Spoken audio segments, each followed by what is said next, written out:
El Silmarillion, J.R.R. Tolkien.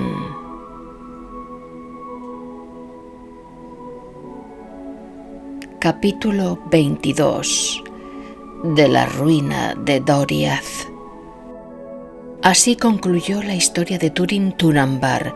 Sin embargo, Morgoth no dormía ni descansaba del mal y aún tenía tratos con la casa de Ador, impulsado contra ellos por una malicia insaciable, aunque nunca perdía de vista a Húrin. Y Morwen erraba enloquecida por las tierras salvajes. Desdichada era la suerte de Húrin, porque todo lo que sabía Morgoth de los resultados de su propia malicia también lo sabía Húrin, pero las mentiras se confundían con la verdad y todo lo bueno se ocultaba o se tergiversaba. Morgoth intentaba echar de cualquier modo la luz maligna sobre las cosas que Thingol y Melian habían hecho, porque los odiaba y los temía. Por tanto, cuando creyó que el momento era oportuno, dejó en libertad a Húrin, diciéndole que fuera donde quisiera, como si compadeciera a un enemigo por completo, derrotado. Pero mentía, y sólo deseaba que Húrin sintiera todavía más odio por elfos y hombres antes de morir. Entonces, aunque poco confiaba en las palabras de Morgoth, pues sabía que no conocía la piedad, Húrin se alejó dolorido, amargado por las palabras del Señor Oscuro, y había transcurrido 1 año desde la muerte de su hijo Túrin. Durante 28 años había permanecido cautivo en Angband y tenía un aspecto tétrico. Llevaba los cabellos y la barba largos y encanecidos, pero caminaba erguido, apoyándose en un gran cayado negro y ceñía una espada. Así llegó a Hithlum y los cabecillas de los orientales se enteraron de que había un gran movimiento de capitanes y de soldados negros de Angband por las arenas de Anfauglith y de que con ellos venía un anciano tratado con altos honores. Así ocurrió que no levantaron la mano contra Húrin y lo dejaron andar libremente por aquellas tierras, en lo que se mostraron prudentes, y el resto del pueblo de Húrin lo evitó, pues llegaba de Angband como quien tiene alianza con Morgoth, y es por él honrado. Así pues, la libertad acrecentaba todavía más la amargura del corazón de Húrin, y abandonó la tierra de Hithlum y subió a las montañas. Desde allí divisó a lo lejos en medio de las nubes los picos de Chrysaegrimb, y se acordó de Turgon, y deseó volver al reino escondido de Gondolin. Descendió, por tanto, de Ered Wethrin y no sabía que las criaturas de Morgoth lo vigilaban. Y cruzando el Brith Tiach, entró en Dimbar y llegó al oscuro pie de Ecoriath. Toda la tierra estaba desolada y fría, y miró alrededor con pocas esperanzas, erguido al pie de una pendiente de piedras, bajo un muro escarpado, y no sabía que eso era todo lo que podía verse del antiguo camino de huida. Habían bloqueado el río seco, y el portal arqueado estaba bajo tierra. Entonces Húrin miró el cielo gris, y creyendo que quizá viera nuevamente a las águilas como hacía ya mucho en su juventud, pero sólo vio las sombras venidas del este y las nubes que rodeaban los picos inaccesibles, y sólo oyó el silbido del viento sobre las piedras. Pero la vigilancia de las grandes águilas había sido redoblada y pronto descubrieron a Húrin allá abajo, abandonado a la luz declinante. Y enseguida el mismo Þorondor, pues la noticia parecía de importancia, le llevó el mensaje a Turgon. Pero Turgon le dijo: «¿Acaso Morgoth duerme? Te equivocas». «No es así», le dijo Þorondor. «Si las águilas de Manwë acostumbraran a errar de esta manera, hace ya tiempo, señor, que vuestro escondite habría sido inútil». «Entonces no hay duda de que tus palabras auguran el mal», dijo Turgon, «pues sólo pueden tener un significado. Aun Túrin Talion se ha sometido a la voluntad de Morgoth. Mi corazón se ha cerrado para siempre». Pero cuando Þorondor hubo partido, Turgon se quedó largo tiempo meditando y recordó perturbado los hechos de Húrin de Dor Lomin.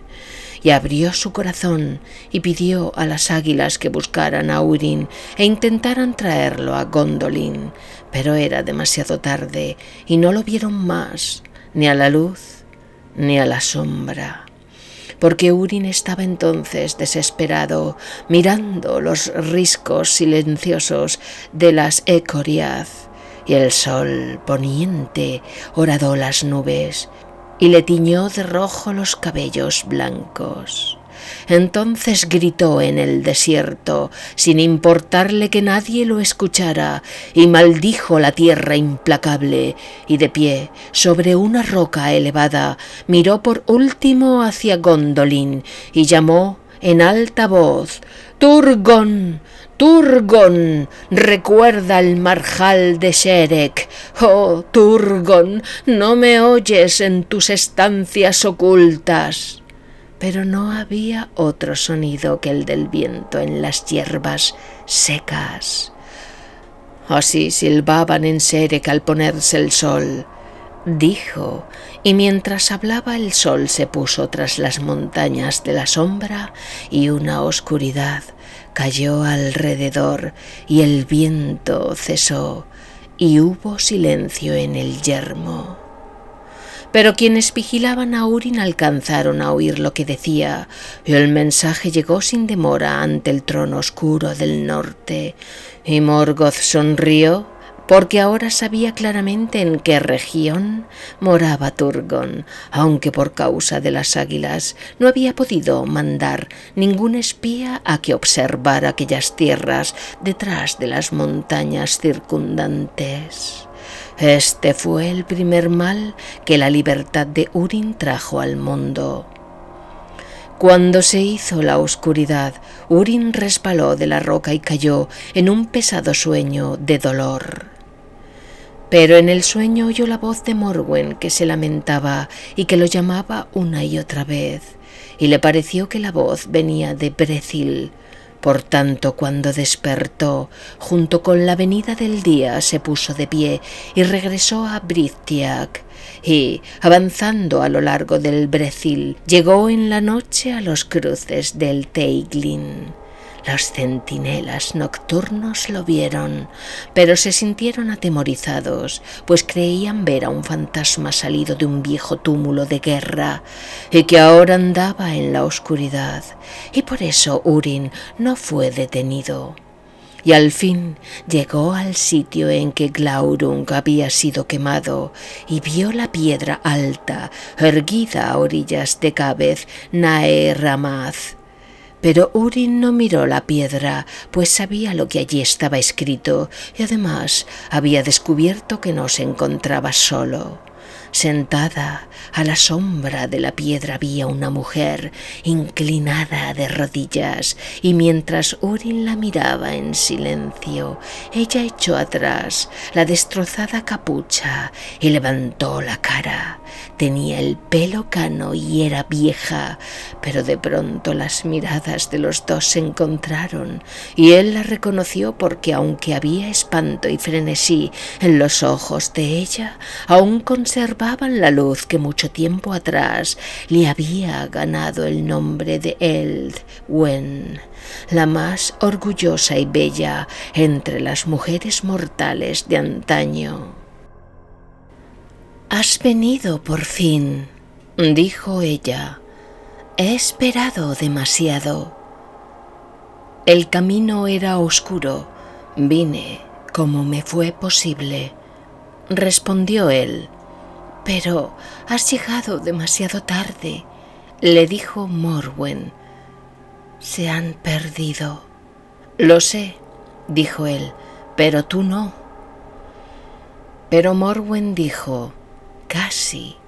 Estoy agotada. Me iré con el sol. Queda poco tiempo ahora. Si lo sabes, dímelo. ¿Cómo llegó ella a encontrarlo?» Pero Urin no respondió, y se sentaron junto a la piedra y no volvieron a hablar. Y cuando el sol se puso, Morwen suspiró y le tomó la mano, y se quedó quieta. Y Urin supo que había muerto. La miró en el crepúsculo y le pareció que las líneas trazadas por el dolor y las crueles penurias se habían borrado en el rostro de Eldwen. «Nunca fue vencida», dijo, y le cerró los ojos y permaneció sentado e inmóvil junto a ella mientras la noche continuaba avanzando. Las aguas de Cabez Naer Amorth rugían cerca, pero él no oía nada y no veía nada y no sentía nada, porque el corazón se le había vuelto de piedra. Pero sopló un viento frío y una lluvia le golpeó la cara y lo despertó, y la ira se levantó en él como un humo que le oscurecía el juicio, de modo que ahora no deseaba otra cosa que vengarse por los daños que habían sufrido él y los suyos, acusando en su angustia a todos los que habían tenido algún trato con ellos. Entonces se incorporó e hizo una tumba para Morwen sobre Cabez Naer Amorth, al lado oeste de la piedra, y sobre ella grabó estas palabras: «Aquí yace también Morwen Eldwen». Se dice que un vidente y arpista de Brethil llamado Gilruin compuso un canto en el que decía que la piedra de los desventurados nunca sería mancillada por Morgoth y nunca caería, aun cuando el mar anegara la tierra, como en verdad más tarde acaeció. Y todavía Tol Morwen se yergue sola en el agua, más allá de las costas que fueron hechas en los días de la cólera de los Valar. Pero Urin no yace allí, pues el destino lo llevó a otro sitio, y la sombra aún iba detrás de él. Ahora bien, Urin cruzó el Teiglin y fue hacia el sur por el antiguo camino que conducía a Nargothrond, y vio a lo lejos hacia el este la elevación solitaria de Amon Ruth, y supo que allí había sucedido. Por fin llegó a las orillas del Narog y se aventuró a cruzar las aguas precipitadas, pisando las piedras caídas del puente, como lo había hecho Mablung de Doriath antes que él, y se encontró ante las quebradas puertas de Felagund, apoyado en su vara. Es necesario contar aquí que después de la partida de Glaurung, Mim el enano mezquino había encontrado el camino de Nargothrond y se había deslizado dentro de los recintos en ruinas, y había tomado posesión de ellos, y estaba allí acariciando de continuo el oro y las gemas, pues nadie venía nunca a despojarlo por miedo al espíritu de Glaurung y su solo recuerdo. Pero ahora alguien había venido y estaba en el umbral, y Mim salió y quiso saber qué propósitos lo traían. Pero Urin le dijo: «¿Quién eres tú que pretendes impedirme la entrada a la casa de Finrod Felagund?» Entonces el enano respondió: Soy Mim, y antes que los orgullosos llegaron desde el mar, los enanos excavaron los recintos de Nuluk-Izin. No he venido sino a tomar lo que es mío porque soy el último de mi pueblo. Pues entonces ya no seguirás gozando de tu herencia, dijo Húrin, porque yo soy Húrin, hijo de Galdor, vuelto de Angband, y mi hijo era Turin Turambar, a quien no has olvidado, y él fue quien dio muerte a Glaurung el dragón, el que arruinó los recintos en que estás ahora, y aquel que traicionó el yelmo, dragón de Dorlomin, no me es desconocido. Entonces Mim, atemorizado, le rogó a Húrin que tomara lo que quisiera y que le perdonara la vida, pero Húrin no le hizo caso y lo mató allí, ante las puertas de Nargothrond. Luego entró y se demoró un rato en aquel espantoso lugar, donde los tesoros de Valinor estaban esparcidos por los suelos en oscuridad y deterioro. Pero se dice que cuando Húrin salió de las ruinas de Nargothrond y estuvo de nuevo bajo el cielo, de todo ese tesoro había tomado tan solo una cosa. Luego Húrin se encaminó hacia el este y llegó a las lagunas del crepúsculo sobre las cataratas de Si-Non, y allí fue detenido por los elfos que vigilaban las fronteras occidentales de Doriath y llevado ante el rey Thingol en las 1000 cavernas. Entonces Thingol sintió gran dolor y pena cuando lo miró y reconoció en ese hombre lóbrego y envejecido a Húrin Talion, el cautivo de Morgoth. Pero lo saludó amablemente y le rindió honores. Húrin no respondió al rey y sacó de debajo de la capa la única cosa que había traído de Nargothrond, y era nada menos que el Nauglamir, el collar de los enanos, hecho para Finrod Felagund hacía ya mucho tiempo por los artesanos de Nogrod y Belegost, la más afamada de todas las obras de los días antiguos, y la más apreciada por Finrod entre todos los tesoros de Nargothrond. Y Húrin lo arrojó a los pies de Thingol con furiosas y amargas palabras.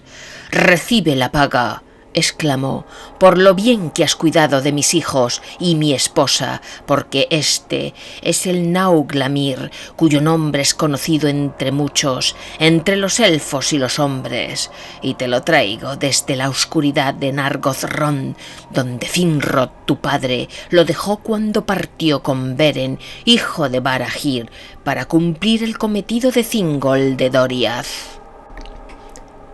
Entonces Thingol miró el gran tesoro y reconoció el Nauglamir y comprendió enseguida las intenciones de Húrin, pero movido por la compasión se contuvo y soportó el desprecio de Húrin. Y por último Melian habló y dijo: «Húrin Talion, Morgoth te ha embrujado, porque quien ve por los ojos de Morgoth, quiéralo o no, ve las cosas torcidas. Mucho tiempo tu hijo Túrin fue cuidado en las estancias de Menegroth y recibió amor y honores como hijo del rey, y no fue por voluntad del rey ni por la mía que no volvió nunca a Doriath, y después tu esposa y tu hija fueron albergadas aquí con honor y buena voluntad, e hicimos todo lo que pudimos por apartarlas del camino a Nargothrond. Con la voz de Morgoth reprochas ahora a tus amigos». Y al escuchar estas palabras de Melian, Húrin se quedó inmóvil y miró largamente a la reina en los ojos, y allí, en Menegroth, defendida todavía por la cintura de Melian de la oscuridad del enemigo, leyó la verdad de todo cuanto había sido hecho, y conoció por fin la plenitud del daño que para él había concebido Morgoth Bauglir. y no habló más del pasado, e inclinándose levantó el Nauglamir de donde estaba delante del trono de Thingol, y se lo entregó diciendo: «Recibid, señor, el collar de los enanos como regalo de uno que no tiene nada, y como recuerdo de Húrin de Dor-lómin, porque ahora mi destino está cumplido, y también el propósito de Morgoth, pero ya no soy esclavo de él». Entonces se volvió y abandonó las 1000 cavernas, y todos los que lo veían caían hacia atrás al verle la cara, y nadie intentó impedir que partiese, ni nadie supo entonces a dónde iba. Pero se dice que Húrin ya no quiso seguir viviendo, despojado de todo deseo y de todo propósito, se arrojó por fin al mar occidental, y así terminó el más poderoso de los guerreros, de los hombres mortales.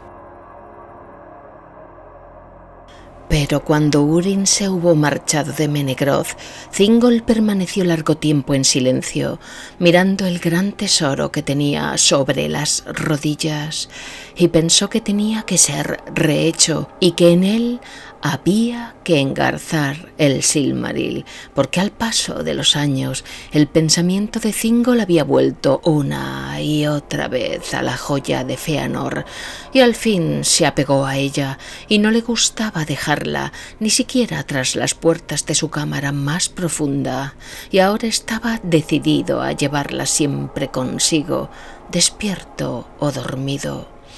En aquellos días los enanos viajaban todavía a Beleriand desde las mansiones de Ered Lindon, y cruzando el Helion en Sarn-Athrad, el vado de piedras, tomaban el viejo camino a Doriath, pues eran muy hábiles para el trabajo de los metales y las piedras, y se los necesitaba a menudo en las estancias de Menegroth. Pero ya no venían en grupos reducidos como antes, sino en grandes compañías bien armadas para protegerse en las peligrosas tierras que se extendían entre el Aros y el Helion, y en esas ocasiones se alojaban en Menegroth en cámaras y herrerías reservadas para ellos. Y precisamente en ese tiempo habían llegado a Doriath grandes artífices de Nogroth, y por tanto el rey los convocó y les dijo qué deseaba, y que si no les faltaba habilidad tenían que rehacer el Nauglamir y engarzar el Silmaril. Entonces los enanos miraron la obra de sus padres y contemplaron maravillados la joya refulgente de Fëanor, y sintieron un gran deseo de apoderarse de los 2 tesoros y llevarlos a las montañas, pero disimularon estos pensamientos y aceptaron la tarea. Larga fue la tarea, y Thingol bajaba solo a las profundas herrerías y se sentaba entre ellos mientras trabajaban. Con el tiempo el deseo de Thingol quedó cumplido, y las obras más grandes de los elfos y los enanos se unieron y se hicieron una, y era de una extremada belleza, porque ahora las incontables joyas del Nauglamhir reflejaban y expandían alrededor con maravillosos matices la luz del Silmaril. Entonces Thingol, solo entre ellos, hizo ademán de levantarlo y de ponérselo al cuello, pero en ese momento los enanos lo retuvieron y exigieron que se los cediera, preguntando: «¿Con qué derecho reclama el rey elfo el Nauglamir, hecho por nuestros padres para Finrod Felagund, que ya ha muerto? Solo lo tiene de manos de Húrin, el hombre de Dor-lómin, que lo tomó como un ladrón de la oscuridad de Nargothrond». Pero Thingol leyó en los corazones de los enanos y vio que el deseo del Silmaril no era sino un pretexto y un manto bordado que ocultaba otras intenciones. E iracundo y orgulloso no hizo caso del peligro en que se encontraba y les habló con desprecio diciendo: ¿Cómo os atrevéis, torpe raza, a exigir nada de mí, Eleuthingol, señor de Beleriand, cuya vida empezó junto a las aguas de Cui vienen, incontables años antes que despertaran los padres del pueblo reducido? E irguiéndose alto y orgulloso entre ellos, les ordenó con palabras humillantes que abandonaran Doriath sin ser recompensados. Entonces la codicia de los enanos se convirtió en rabia por las palabras del rey, y lo rodearon y le pusieron las manos encima y lo mataron. De este modo el Huesingoyo, rey de Doriath, el único de los hijos de Ilúvatar que desposara a una de las Ainur y el único de los elfos abandonados que había visto la luz de los árboles de Valinor, murió en las profundidades de Benegroth con una última mirada posada en el Silmaril.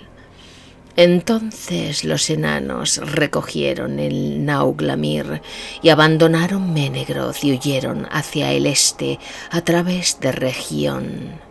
Pero la noticia corrió rápidamente por el bosque y pocos de esa compañía llegaron al Aros, pues fueron perseguidos a muerte mientras buscaban el camino del este, y el Nauglamir fue recuperado y llevado con amarga pena a Melian, la reina.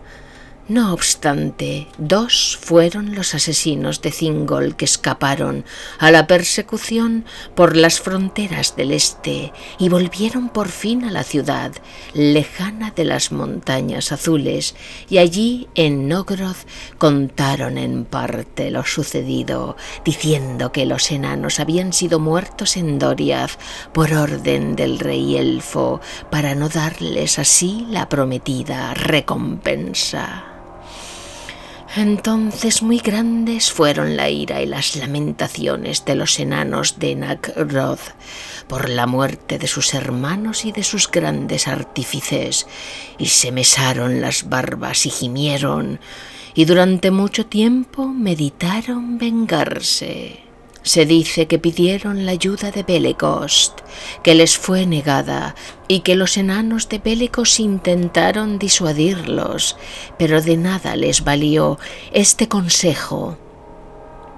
Y no tardaron en preparar un gran ejército que partió de Nogroth y cruzando el Helion marchó hacia el oeste a través de Beleriand. Una gran pesadumbre había descendido sobre Doriath.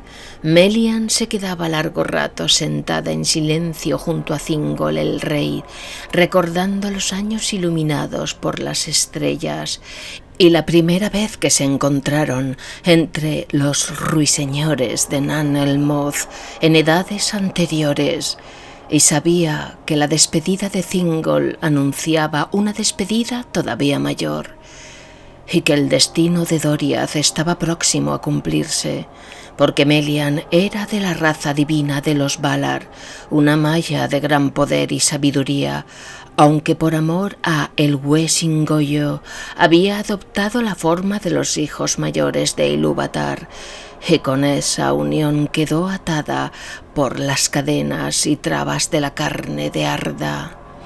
En esa forma concibió para él a luciente Nubiel, y en esa forma ganó poder sobre la sustancia de Arda. La cintura de Melian defendió a Doriath durante largas edades de los males exteriores, pero ahora Thingol yacía muerto, y su espíritu había entrado en los recintos de Mandos, y esta muerte había traído un cambio también a Melian.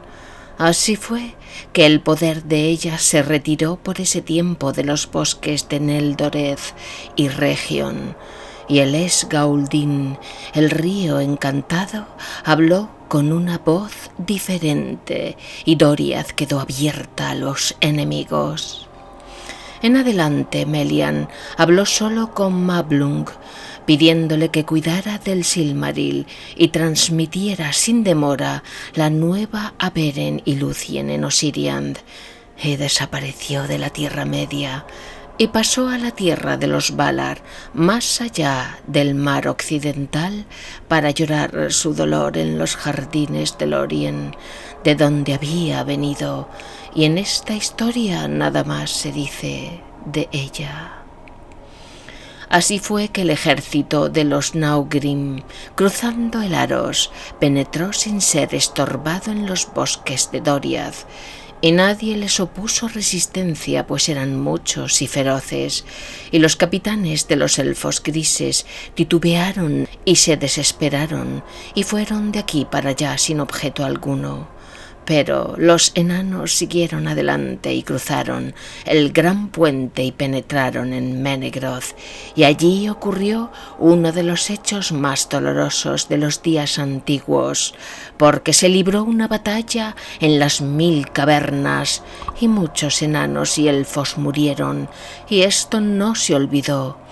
Pero vencieron los enanos, y saquearon y vaciaron las estancias de Thingol. Allí cayó Mablung, el de la mano pesada, ante las puertas del tesoro donde estaba el Nauglamir, y el Silmaril fue tomado. En ese tiempo Beren y Lúthien vivían todavía en Tol Galen, la isla verde, en el río Aturant, la más austral de las corrientes que descendiendo de Ered Lindon iban a parar al Helion, y su hijo Dior el Uchill tenía por esposa a Nimloth, pariente de Celeborn, príncipe de Doriath, que estaba desposado con la dama Galadriel. Los hijos de Dior y Nimloth fueron Elured y Elurin, y también tuvieron una hija, y se llamaba Elwin, que significa rocío de estrellas, porque nació en una noche estrellada, cuya luz resplandecía en el rocío, en la cascada de Lanth Nirlamad, junto a la costa de su padre. Ahora bien, pronto se supo entre los elfos de Osirian que una gran hueste de enanos con pertrechos de guerra habían descendido de las montañas y había cruzado el Helion por el vado de piedras. Estas nuevas no tardaron en llegar a Beren y Lúthien, y en ese tiempo arribó también un mensajero de Doriath que les contó lo que allí había ocurrido. Entonces Beren se puso de pie y abandonó Tol Galen y llamó a Dior, su hijo, y se encaminaron al norte hacia el río Asear, y junto con ellos fueron muchos elfos verdes de Osiriand. Así ocurrió que cuando los enanos de Nogrod, que volvían de Menegroth con huestes disminuidas, llegaron nuevamente a Sarn-Autrad, fueron atacados por enemigos invisibles, porque mientras subían por las orillas del Helion, cargados del botín de Doriath, las trompetas de los elfos resonaron de pronto en los bosques de alrededor, y de todos lados llovieron lanzas sobre los enanos. Allí muchos de ellos murieron con el primer ataque, pero algunos consiguieron escapar y se mantuvieron unidos y huyeron hacia el este a las montañas, y mientras escalaban las pendientes del monte Dolmed, los pastores de árboles cayeron sobre los enanos y los expulsaron hasta los bosques sombríos de Ered Lindon. Desde allí, según se dice, ninguno volvió a escalar los altos pasos que conducían a las cavernas. En esa batalla junto a Sarn-Anthrad, Beren luchó por última vez, y él fue quien mató al señor de Nogrod y le arrancó el collar de los enanos. Pero el señor de Nogrod murió maldiciendo el tesoro. Entonces Beren miró con asombro la joya de Fëanor, que él había cortado de la corona de hierro de Monogrod, y que ahora refulgía en medio de oro y gemas, engarzada por la destreza de los enanos y le quitó la sangre en las aguas del río. Y cuando todo hubo terminado, el tesoro de Doriath se hundió en el río Asear, y desde ese momento el río tuvo un nuevo nombre, Rath Loriel, el lecho de oro. Pero Beren tomó el Nauglamir y volvió a Tor Galén. Poco alivió la pena de Lúthien enterarse de que el señor de Nogroth había muerto, y con él muchos enanos, pero se dice y se canta que Lúthien, engalanada con el collar y la joya inmortal, era la visión más bella y gloriosa que se hubiera contemplado alguna vez fuera del reino de Valinor, y por un breve tiempo la tierra de los muertos que viven parecía una visión de la tierra de los Valar, y desde entonces ningún sitio fue tan hermoso, tan fértil y tan lleno de luz.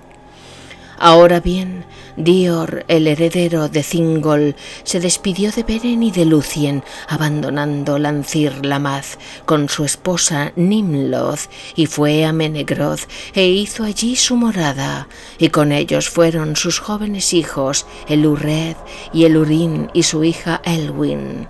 Entonces los Sindar les recibieron con alegría y salieron de la oscuridad de su pena por el rey pariente caído y por la partida de Melian. Y Dior el Uchil se propuso devolver la gloria al reino de Doriath.